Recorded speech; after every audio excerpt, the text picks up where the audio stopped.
I am unashamed. What about you? So we're back, Unashamed podcast. I'm still at the Southern Lair down here at my place in Gulf Shores. Jase, you had all your family in. How'd that go? We It's did. the first time they kind of been back to. You know, I don't get in on the scheduling of all these activities. That I guess my wife is in charge of that. But I look up and every time the family comes in or we all get together, it's like we're doing some kind of retreat or like we're at a camp. But I'm like, where's the schedule? It's like we're going here because she's like, hey, we're leaving at in 5:30. This was on Friday afternoon. I was like, oh, okay. Well, I never asked where we were going. I went to one of Phil. You'll get a kick out of this. So I actually I got in a vehicle with my family, and we went to a gender reveal party. Yeah, I feel terrible about missing that. Yeah. Well, it was my first one, and I didn't know if it was if in the Christian world this is a response to the confusion that seems to be going on in our culture about what gender they are, or just gender issues. So now what they do is this was so people close to us. The woman, she's pregnant. Everybody's happy, but people want to know, is this a boy or a girl? So we get together, they have a meal, and that's what we did. So here was the problem from my perspective.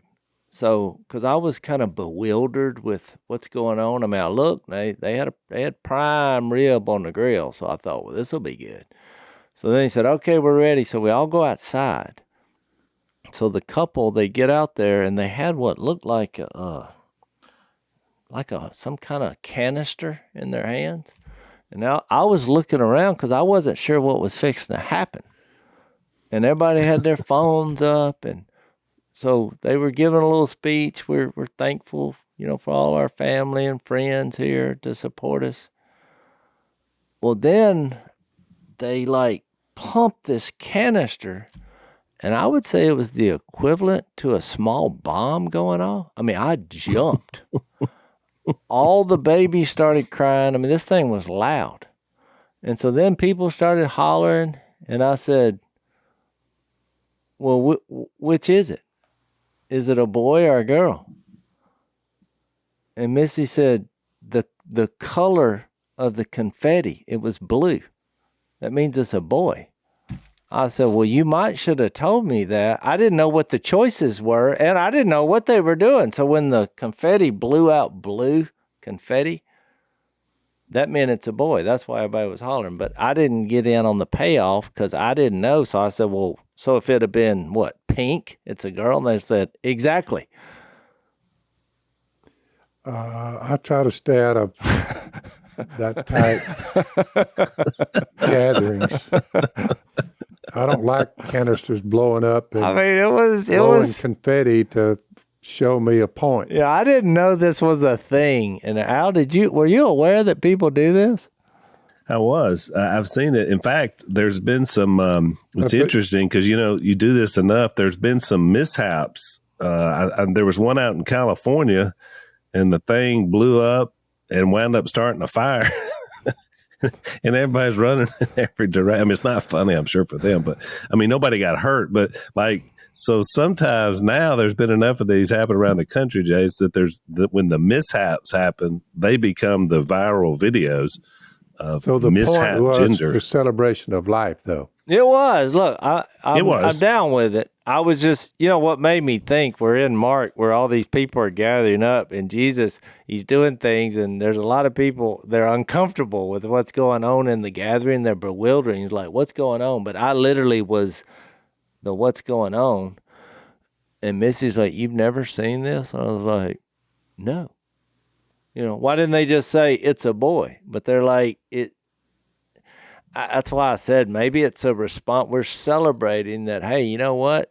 It's a boy. Okay. We can know. Yeah, I mean, which actually I enjoyed it. It's a good thing. But it just seemed like,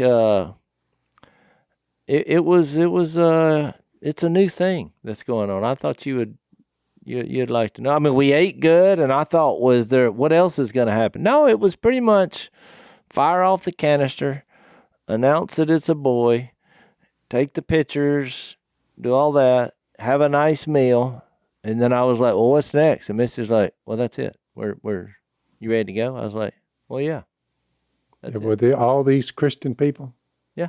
I mean, I didn't. There was a lot of people there. There were some people there I did not know, but This thing was like, it doesn't matter about believers or not, because people been doing this all around the world. And it actually predates, Jace. It's been going on for a while now.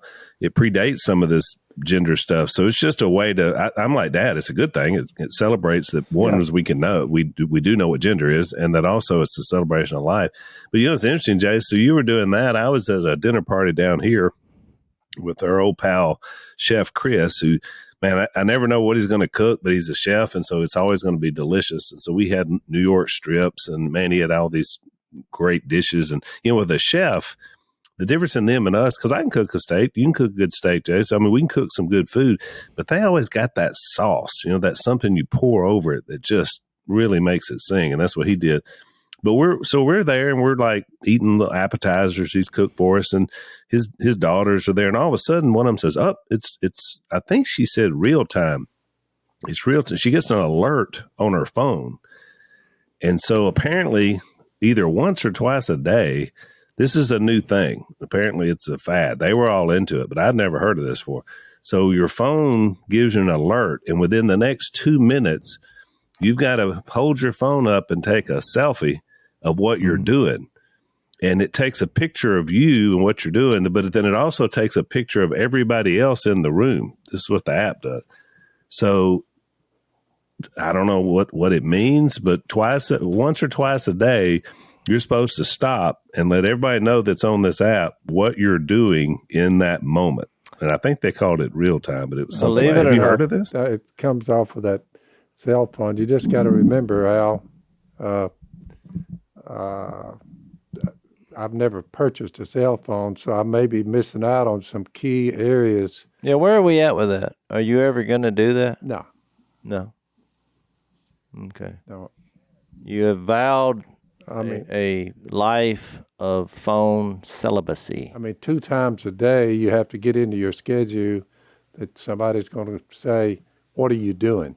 Well, but but Al, that's, believe it or not. Now, I didn't know we were having gender identification parties, but I have heard of that.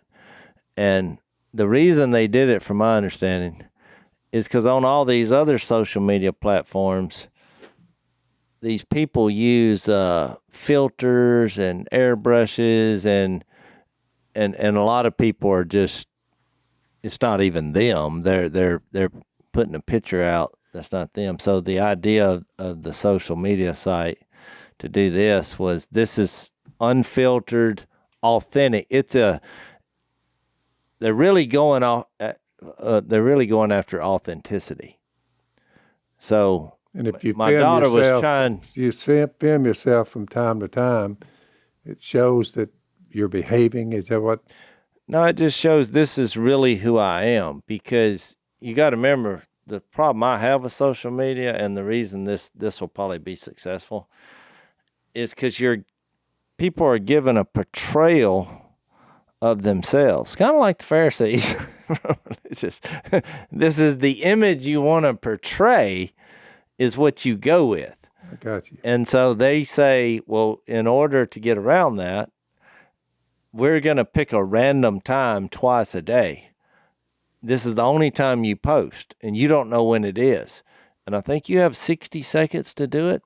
At 2 minutes. You got 2 minutes. Okay, you have 2 minutes to do it. Because they're going to take the pictures and they're going to post, because the phone, whether you like it or not, has become a part of the physical anatomy of people's makeup. It is right beside ears, eyes, and nose. I'm not prepared to endorse something that I just. Well, I'd rather have quietness, tranquility. and without any fanfare. I think it's interesting now that even the world is wanting some authenticity. But go ahead. Now that's true. That's actually a great application. So, Dad, you'll love my joke. So they looked at me and they were like, "Have you never heard of this?" And I said, "No, I had literally never heard of it." I said, "No, I hadn't even heard of this." I said, "But you know who loves it?" And they were like, "Who?" And I said, "My dad." And so it was like a beat, and 2 or 3 people said, "Really?" Like, they were so shocked that you would have been into this. And then somebody else just busted out laughing because I was obviously being sarcastic. But I waited a beat. I didn't give anything away. And then, of course, everybody started laughing because it's like, can you imagine Phil twice a day stopping what he's doing to take a picture of himself and everybody in the room? I'm not prepared for that. But it made me think I sure want to ask him about it on the podcast because it's funny. At 56, maybe, but 76, no. I don't believe you. I think at 56 you'd have said no. But it's a thing. Maybe at 16, maybe. Yeah, I think 16 is probably a better accurate illustration. Yep. Well, so since we had 2 things, Jase, 2 big dinner parties, I guess it gets us back to our text in Matthew chapter 2, because Jesus had the big dinner party with all the sinners, and I put that sinners in quote because really they were all sinners, but only half of the group there recognized who they were. But that's going to lead into, and the way you brought it up in the last podcast, and we talked about it in overtime, was the "We Need a Scandal" sermon. This is the first of 3 of Jesus' scandals here. The first one was that he's eating with tax collectors, which was a no can do and a don't ever do for the good Jews that felt themselves self-righteous. Which is that's going to lead in, which is true. Al, look, when grace, I'll give you a profound statement. When grace creates a scandal in your church, you may be in the wrong place. I mean, because that's what happened here. Now, granted, that's why I said when we read tax collectors and sinners, when you think mafia, because I think that was a really good picture in your mind. If you see the supposed leader of your religious institution out there hanging out with this riffraff in a party-like atmosphere, the last thing you're going to be thinking is this is anything religious or good. And so one of the things that was missing in Judaism and the following of these practices was grace. Another thing was missing was a relationship with God. But if you're the creator of the universe, I would add, it would be one of the few places where you see people of all backgrounds that love each other. Well, yeah, come together as a group of humanity there. That's true. That's an excellent thought. When love being shown towards other people, if that causes a scandal in your church, if a group of individuals come together like that, it turned into a scandal. The reason was they're looking around saying, well, they don't think like we do, so what are we doing with them? Humanity is to bring them together with true love for one another is a giant step that's needed, but it's rare. Look at all of what they've done to that. Everything is, you're a racist if you don't do this or don't do that. You're this, you're that, you're that. It just goes on and on and on. You say, why don't we all come together and just human beings? There was a story in Luke, Phil, in Luke 18:9, and I think it goes into with the Hang on, Jase. Before you read that, let's take a break. So we talk a lot about the pro-life movement on our podcast because we're all so engaged. And we have different ways of doing that. Jase is currently fostering a child and has also, others in our family have adopted children. These are all part of the pro-life movement because it's more than just saving a baby in the womb. It's also trying to provide a way for these babies to live and to thrive. And so that's all part of the pro-life movement, which I think is probably in as good a shape as it's ever been, because there's so much pro-love in that pro-life. And one of the organizations is that we love that sponsors the podcast is 40 Days for Life. We've had Sean Carney, who's their CEO, on our podcast a couple of times. They have 1 million volunteers in over 1,000 cities around the world, and they have what they call peaceful vigils, where they're just praying. They're praying that women won't choose abortion. They're praying that women won't even show up to abort babies, and so it's having a huge effect. It's changing hearts. It's changing minds. And we fully support this organization, and so glad that they're supporting our podcast. So we're asking you to check out their locations where they are, so you can volunteer and get involved.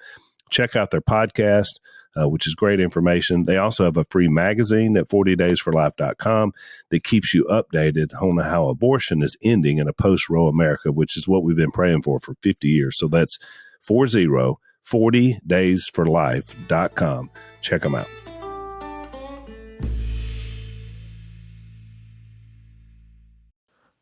I think it goes into what we're discussing, but in Luke 18:9, it says, to some who were confident of their own righteousness and looked down on everybody else, Jesus told this parable. 2 men went up to the temple to pray, one a Pharisee, the other a tax collector. The Pharisee stood up and prayed about himself. God, I thank you that I am not like other men, robbers, evildoers, adulterers, or even like this here tax collector. Speaking of making somebody feel uncomfortable, I fast twice a week and give 1/10 of all I get. But the tax collector stood up at a distance. He would not even look up to heaven, but beat his chest and said, God, have mercy on me, a sinner. I tell you that this man rather than the other went home justified before God. For everyone who exalts himself will be humbled, and he who humbles himself will be exalted. I mean, I just think it gives you the picture I think that's of what's going on. A poignant whatever. Poignant. That's good observation, which is one of the reasons why you don't need to be checked on twice a week to see if you're up to no good or not. Yeah. It's interesting because we're getting into this fasting section. And, I mean, it's really interesting. When the passage I just read where he said, I fast twice a week, well, I looked that up. And, really the only time that, people would fast at the most would be once a week. I mean, he threw that in twice, as in, I'm going over and beyond what is required because I'm so righteous. And you remember the section when Jesus got on the Sermon on the Mount, when he picked those 3 things that we kind of do when we give. He's like, don't be like the Pharisees who, they want to have a pageantry about everything, about look how much I gave. And when you fast, they disfigure their faces and say. So, I mean, what he's going at is this is coming off a party-type atmosphere, and these are the type of people who would go to a wedding, which is a celebration, but they're fasting. And they're like, do you want some of this prime rib? And they're like, well, no, I can't. I'm fasting because I'm better than you. Yep. I'm more religious than you. I'm even denying myself the celebration here because I'm so holy. I think that's what was going on. So, and the other thing was praying. Remember when he said, don't stand on the street corner and go on about your prayers, but your Father who sees what is done in secret in both cases. That's, Matthew 6. I think it's 5 or 6, chapter 5 or 6. So I'm going to read this in Mark 2:18, it says, now John's disciples and the Pharisees were fasting. Some people came and asked Jesus, well, how is it that John's disciples and the disciples of the Pharisees are fasting, but yours are not? Jesus answered, how can the guest of the bridegroom fast while he is with them? They cannot, so long as they have him with them. But the time will come when the bridegroom will be taken from them, and on that day they will not fast. They will fast. Yeah, on that day they will fast. Yeah. no one sews a patch of unshrunk cloth on an old garment. If he does, the new piece will pull away from the old, making the tear worse. And no one pours new wine into old wineskins. If he does, the wine will burst the skins, and both the wine and the wineskins will be ruined. No, he pours new wine into new wineskins. So it's an interesting analogy. And you say, what in the world is going on here? But you see two groups that have collaborated. And look, you got to remember something. I think it's a key point here. Most of us assume that John's disciples, John the Baptist, would automatically put their faith and trust in Jesus because they were cousins and he prepared the way. But you're seeing right here that that's not necessarily the case. And it shouldn't shock you because where's that in Acts? Is it in 19 or 20 where, now this is after Jesus died and was buried and raised, and they're going around sharing Jesus, and they run up on a group of John's disciples who had never even heard of Jesus. So when you start putting it all together, you got to remember that the only way they would know, because John the Baptist preached for months and months and months out in the wilderness and all these, and Jesus was only there on one day where he baptized him and all. But if you wasn't there that day, you might have just missed it. John the Baptist, because he took a Nazarite vow, even before he was born. I mean, he was going to be very strict on food laws, on the idea of he never drank his whole life, never took a drink, because these Nazarite vows were super serious people. So he would have been, even though he was strange to the current leadership, when it came to stuff that they cared about, he was a model of, you talking about hold the line on what they thought was important. So your point is well taken, that the Pharisees would have viewed John pretty favorably and his disciples. But they did conclude, they didn't Jesus. When he was drinking with the sinners, they did conclude that they said, the religious people, he has a demon. Jesus made the point. Somebody as straight-lined as him, and even then, they said he has a demon, and in that one, pointed to Jesus. He's a liar and a drunkard or whatever. We're going to get that into chapter 3. We're going to get into this which I think, even to give you a preview of what's to come, in their minds, they were kind of stuck here because they're seeing these miracles. Well, how do you answer that? And we're eventually, there's a quote from C.S. Lewis that has been said over and over again through the years, and I think it's a great quote, and he gets it, in my opinion, from Mark chapter 3, because you basically form the opinion, well, either Jesus is God, Lord of all, or he's a liar, or he's a lunatic. Yeah. But the problem with that logic is if you're not wanting to address him as Lord and the Son of God, which is the problem here. Yep. Well, you've got to explain how he's able to do these supernatural things. Just think about it. So one of the things that come up are they're like, well, he must have a demon, because then that at least gives you access to the spiritual world, and that's the power. Supernatural, yeah. Because after a while, you're like, well, he's not a magician. At first you might think, well, this is all a trick.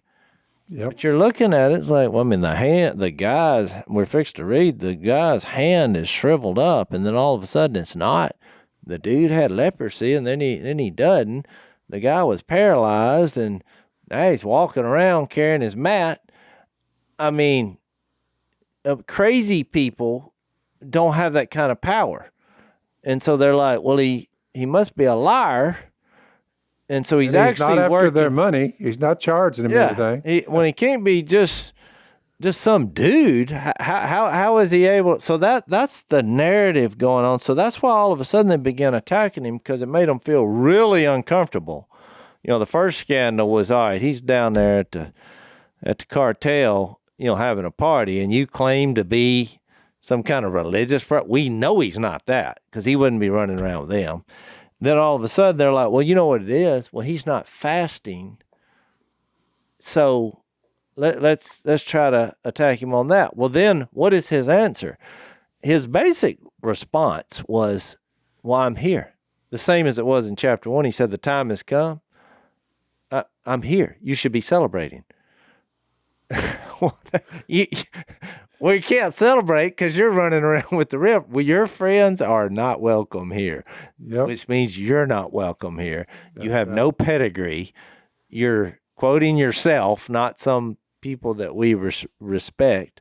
And so then scandal number 2 comes up, which is he tells this illustration. I love this because they're probably like, what's he talking about? But when you think about who he's talking to and what he's saying, he's like, I didn't come here to patch your little religious system. I'm not trying to put patches on that. I'm doing away with the whole thing and giving you a whole new way to go. Yeah. Well, what do you just think if you went to a church building and they want your opinion on what needs to be done. And the guy says, okay, fire everybody and burn the building and come with me.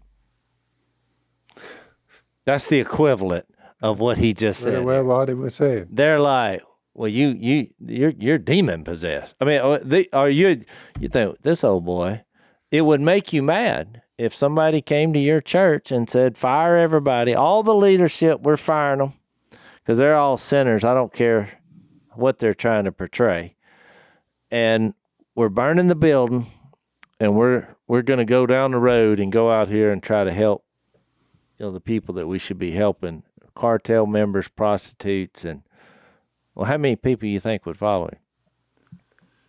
Probably not many. I mean, Al, do you agree, or that may be I agree. Little over the top, but I think that's the way they perceived it. I agree, and I got a good illustration. But first, let's take a break. So one of our sponsors, Human Inn, has come up with a really unique product called Tart Cherry Gummies. And they're really a great way to help reduce inflammation, especially from your exercise or, it kind of supports your metabolic health.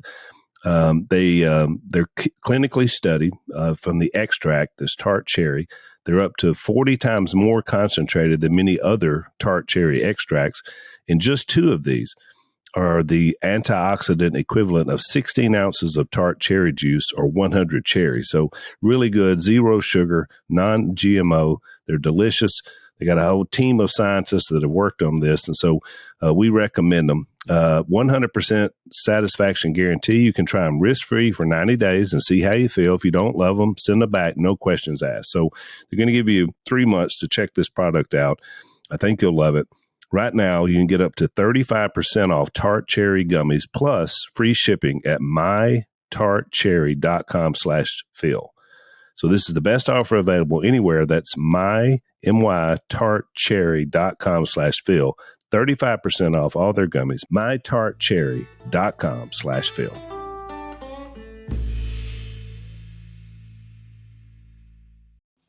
I agree. And what's ironic is one of the men in on this discussion today years ago. I don't know if you remember this, Dad.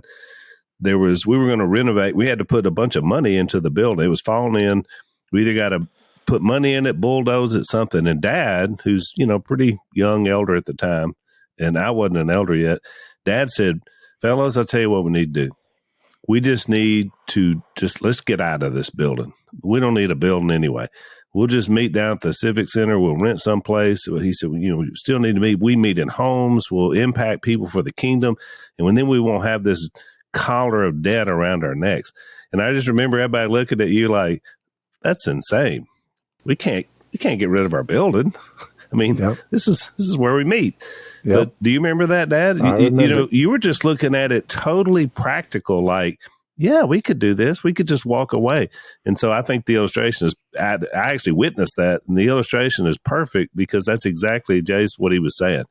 I'm here to introduce a whole new thing. Don't you think it's ironic, too, that he used a wedding feast, which was about the biggest celebration they would have in the first century, and wine as his 2 illustrations, which, by the way, just in terms of legalism, that's 2 things that they wouldn't been on board with either. So not only is he making a great illustration of the point, he's using the 2 festivity related things. Because you remember his first miracle in John was turning water into wine at a wedding banquet. Yeah. And Well, again, I and he looked even this up. told her my time hadn't come. One of the exceptions to the required fast was a wedding. You could like get a reprieve, which I was like, this is what happens when you're basing your whole existence on a bunch of rules. Because then you could just schedule a wedding on the day of fasting so you wouldn't have to fast, which shows you the problem with having a ritualistic type narrative for how you're basing your faith on, because you can always manipulate it. Because look, when we get to the Sabbath, which is pretty much the last paragraph, but then it comes up again in chapter 3. Well, that's what really made them mad, because we're talking about they took the idea of the Sabbath, which when you read it in the Old Testament is you don't work on this day, this seventh day. That's all it says. Plus Now they added volumes and encyclopedias type of, because then they had a problem with trying to figure out, well, what exactly is work? And so they made all these laws and traditions based on that idea. And so what Jesus is doing by causing all these scandals, he's taken all these thousands of conversations and thousands of manifestos that they've come up with about on who you can associate, on how you go about fasting and pray, all these traditions and rules that we're implementing. And when it got to the Sabbath, they just went bonkers. Because, I was going to make a list of the most ridiculous and frivolous ideas that they had on what you couldn't do on the Sabbath. But look, there was so many to choose from about, if you raise something up, then you couldn't put it in your other hand. You would have to raise it back down with the arm that you brought it up with. And like if you went to eat an olive on the Sabbath and the olive was bad and you spit it out, then you would have to replace something like the olive, not in its entirety, in your mouth, because that would be work to make the situation, to relieve yourself of the situation. And so they were getting into the design of what you then could put on your mouth, in your mouth after you spit out a bad olive, where it wouldn't constitute work. And it becomes a tradition when he keeps doing battle with them and then performing all the miracles. But Isaiah was right. He said when he prophesied about you hypocrites, as it's written, these people honor me with their lips, but their hearts are far from me. They worship me in vain. This is a few chapters in the future here we're going to go look at. Rules taught by men. You've let go of the commands of God and are holding on to the traditions of men. You have a fine way of setting aside the commands of God in order to observe your own traditions. People who stay in a place of worship for a long time, in this case, we kind of wrestle with at least 1,000 years. You give them 1,000-year reign, individuals, Al, will come up with some of the most cockamamie things you ever heard of. And things of food, what you eat, these food laws, Jesus told him, he said, you so dull? Don't you see that nothing enters a man from the outside can make him unclean? It doesn't go into his heart, but into his stomach, then out of his body. In saying this, and just think about this, in lieu of what was going on there, Jesus declared all foods clean. I mean, it was hard for him to swallow. But look, it's not even just a religious rule thing. Upon rule upon rule upon rule. This is a mindset, because I got 3 letters for you, Jason. You tell me if you agree. You see this in modern America. I've been dealing with this for the last 3 years down here in Gulf Shores. HOA. Yeah. Homeowners Association. The people voluntarily give other people control of what you can do with your house and your yard. It's unbelievable. And these people, you talk about legalists, they'll take one of these covenants for a neighborhood and they'll drive around. And if your grass is 1 inch taller than it should be, you left your trash can out. You can't do this. They're sending emails. They're sending fines. I told Lisa, I was like, you find us a place where we can go, and there's one rule: no HOA. Yeah. Once you That's get where I to wanna a live. rule-based system, you get into thousands upon thousands upon thousands of situations. Yeah, they ran up on me one time, and some of my neighbors said, "Are you gonna cut this grass?" I said, "The fall weather will get it. It'll lay right down." And they looked at me, and I just walked off, and they were looking at me mad. Well, I don't think you're HOA material. Well, I I documented. said, my it'll go problems. right down in the fall. I said, right now it's pretty tall. Hang on, Yeah. Jace, because I want you to tell the story from the show. Let's take a break first. So if you want to know what the left's real plan is for your kids, just look at the reaction to the work that Patriot Mobile did in multiple school districts in Texas. It seems like they're kind of losing their mind. Patriot Mobile has been a longtime sponsor of our podcast, and they're America's only Christian conservative mobile phone provider, but they're also a great force at work for conservative values. They help fund conservative causes. They help fund candidates that believe in the sanctity of life, freedom of speech, the Second Amendment, and we're winning with the companies like this. So Patriot Mobile has affordable plans for you, your family, even your business. They use the same nationwide coverage as the major carriers because they all use the major networks. Plus, they are conservative. And that helps you have those values as you use their product. PatriotMobile.com/Phil is how you get it. Or you can call them at 972-PATRIOT. You get free activation with the offer code Phil, and they have special discounts for veterans and first responders, which we love. So join their movement, make the switch and a difference for tomorrow. PatriotMobile.com/Phil, or you can call them at 972-PATRIOT.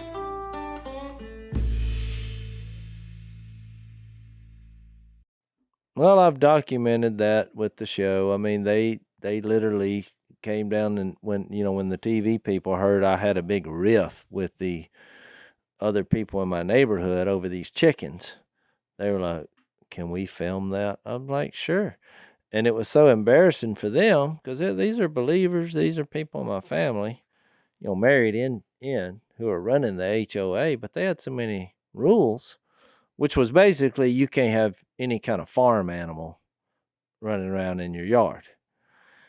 But they eventually were so embarrassed by taking a look at how their views were viewed upon by people in the world, saying that, they were like, okay, well, all they did was make an amendment to that. Now you can, and they just called it organic because you eat things that do with chicken, the eggs or the actual chicken. And so then that idea trumped the idea of somebody, I guess, just being offended because you had a chicken running in your yard. Because that's what I kept saying. I was like, why does my chicken running around in my yard, how is that bothering you? Well, it came down to, I finally got them to admit it. They just didn't like the visual of that. That didn't seem sophisticated enough. It seemed too. There was a lot of that going on here. On the episode, Jace, they have a HOA meeting. You have this impassioned William Wallace speech about liberty and freedom. And it was great. And then I got it from the actual speech that I gave the original HOA.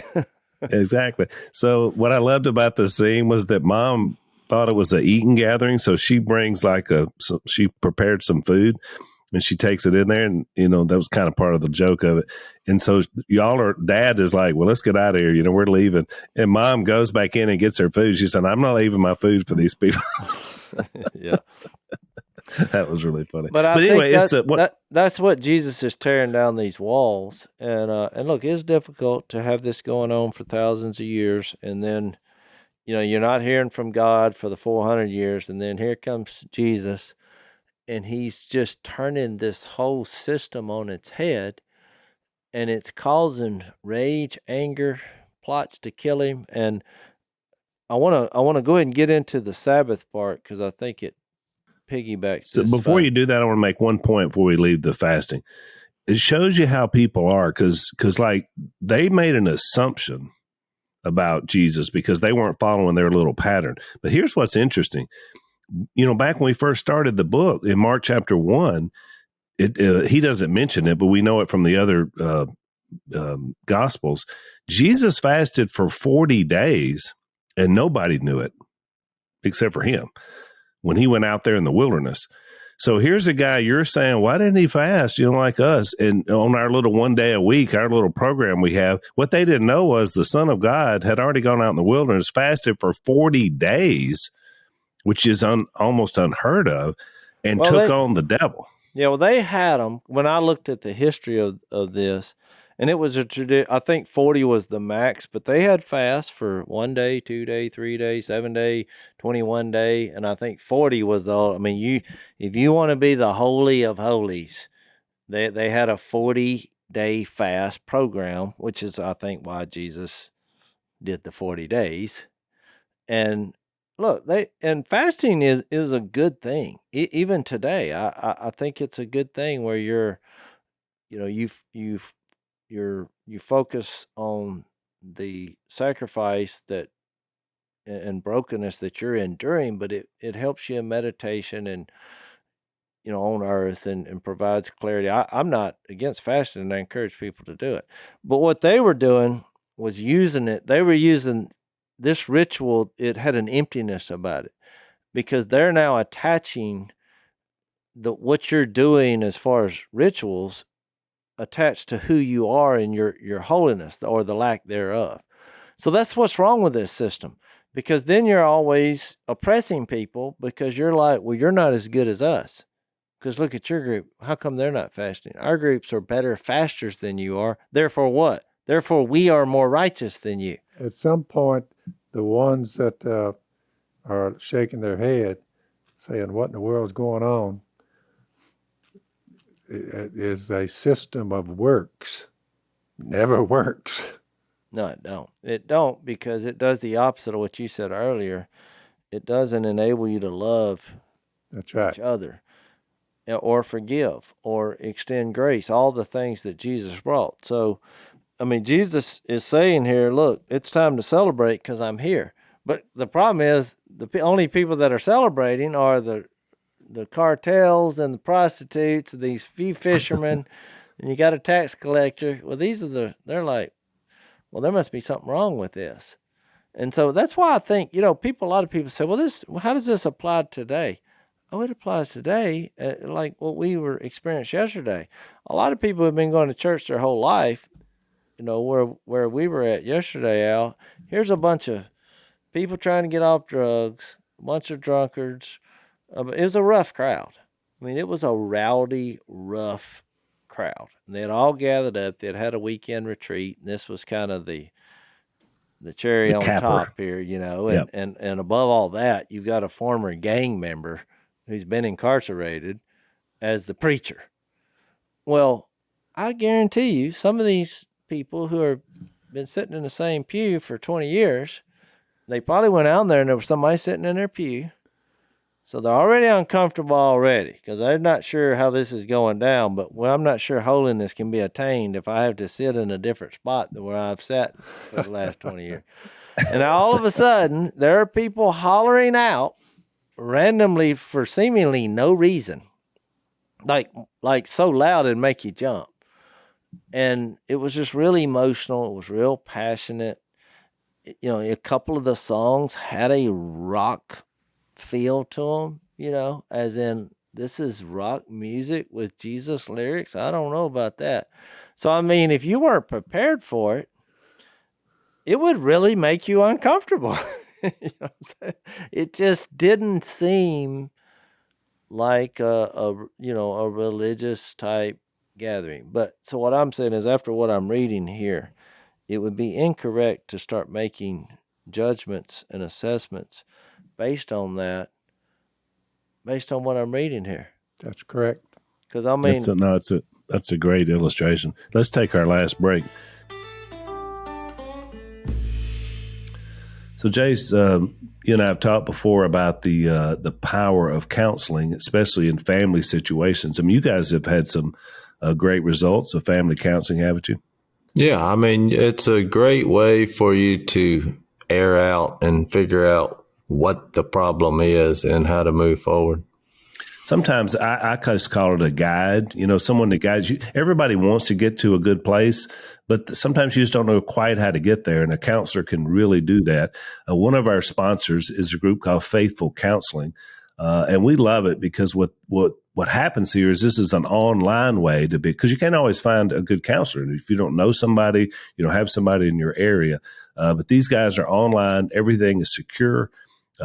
They're going to match you with a counselor that's going to help you. It's a really good process, and we really want to encourage you, especially if you're going through some issues that you just can't quite get resolved. So check these guys out, faithfulcounseling.com/unashamed. You're going to get professional, faith-based counseling that you deserve. They've even got a special code for podcast listeners. Right now, you get 10% off your first month at faithfulcounseling.com/unashamed. That's faithfulcounseling.com/unashamed. Thanks again to Faithful Counseling for sponsoring this episode.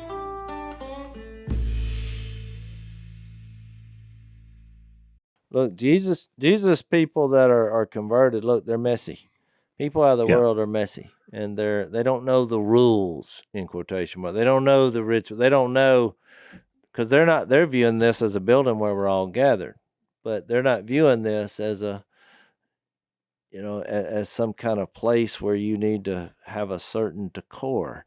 They just throw that on its head. But to me, that's part of what you do when you're bringing people to Christ. Yeah, I think it's a great illustration. Are there a few people going over the top and being disruptive? Yes. Is it to be expected? Take somebody who's never been in a church building in all his life, and his life's a wreck, and he gets excited about Jesus. Look, you see all kinds of things. They had a little bell on the cross, and the invitation was you go up and ring the bell. What I thought was funny is the first person who goes up, and there were many that were fixed to do it, was so excited about it that they broke the bell. Well, now what? Because that was going to be what we all do, but the first person rang it so hard that they broke it. And I thought, this is what happens when you get people out of the world. They're like, no, I'm not going to ring it. I'm going to break it. So let me read this next section now, and it's quite lengthy. Yeah, I want you to read that in this last section so we can flesh it out a little bit. I feel like we need to read it because although it seems non-applicable to today, I'm telling you, it's the same thing that you're seeing in these other scandals, and it's so, it applies to even what we're going through today. So in verse 23, it says, one Sabbath, Jesus was going through the grain fields, and as his disciples walked along, they began to pick some heads of grain.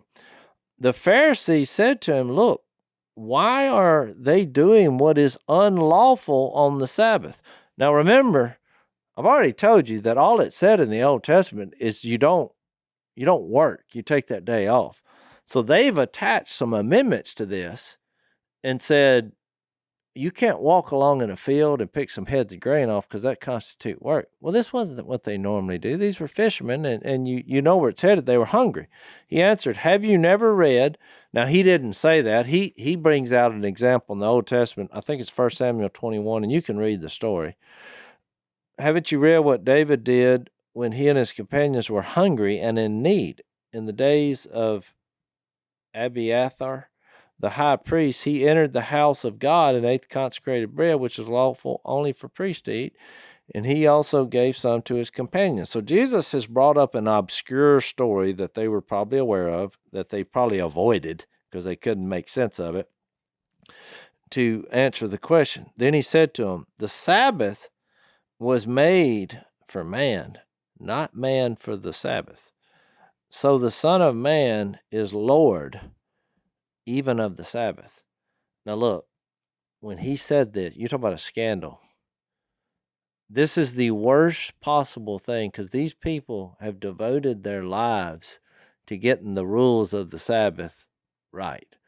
And for him to come up with some kind of story where these guys were hungry and then all of a sudden he's like gave them a principle that they are totally against, which is the Sabbath was made for man, not man for the Sabbath, because they're operating, the Pharisees, like man is made for the Sabbath. You have to get this absolutely 100% correct in all the details, because they had changed the You definition. can't pick a few grains of wheat. Well, right, because that constitutes work, and that's why I said that this is a 1,000-year debate on what exactly is work. And so then he even goes further, saying the Son of Man is Lord of even the Sabbath. So now he's saying, I have the authority. I invented this. I control what you're trying to figure out on what doing right. I control that. It's my idea. This is not going to end well for him. But interesting, Jace, he gives his human distinction, the Son of Man. He didn't say, so the Son of God is Lord even of the Sabbath. He used his human on earth description to say, I'm still Lord. Well, I think he's using that, in my opinion, because he's going back to that Daniel reference that they were familiar of. This is, I'm here. Every story that we're reading has this theme of, I'm here. This was predicted.